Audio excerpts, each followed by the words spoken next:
ஆம்புலன்ஸை வழிமறித்து குடிபோதையில் அடாவடி செய்த இளைஞர்கள். ஆம்புலன்ஸ் உள்ளே இருந்த 2 கர்ப்பிணி பெண்கள். தடுக்க வந்தவர்களை தாக்கிய அதிர்ச்சி சம்பவம். தெலுங்கானா மாநிலம் ஹைதராபாத் பகுதியில் இளைஞர்கள் 2 பேர் போதையில ஆம்புலன்ஸை வழிமறித்து ரகளை செய்த வீடியோ வெளியாகி எல்லோரையுமே அதிர்ச்சியடைய வச்சிருக்கு.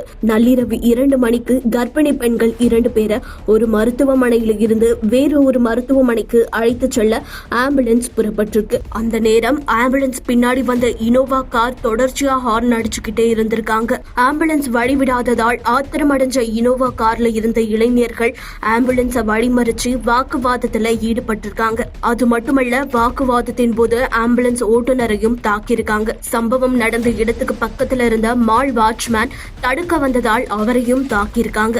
ஆம்புலன்ஸ் டிரைவர் அந்த நபரை விட சொல்லி கெஞ்சியும் அவர்கள் விடல. இத அந்த பகுதியில் இருந்த மக்கள் வீடியோ எடுத்து போஸ்ட் பண்ணிருக்காங்க. அது மட்டுமில்ல, அங்கு இருந்த மக்கள் காவல்துறையினருக்கு தகவல் தெரிவிக்க காவல்துறையினர் வரதுக்குள்ள அந்த இளைஞர்கள் வாகனத்தை அங்கேயே விட்டுட்டு தப்பிச்சு ஓடிட்டாங்க. இந்த சம்பவம் தொடர்பா வழக்கு பதிவு செஞ்ச காவல்துறையினர் அந்த 2 இளைஞர்களை கைது செஞ்சு விசாரணை நடத்திட்டு வராங்க.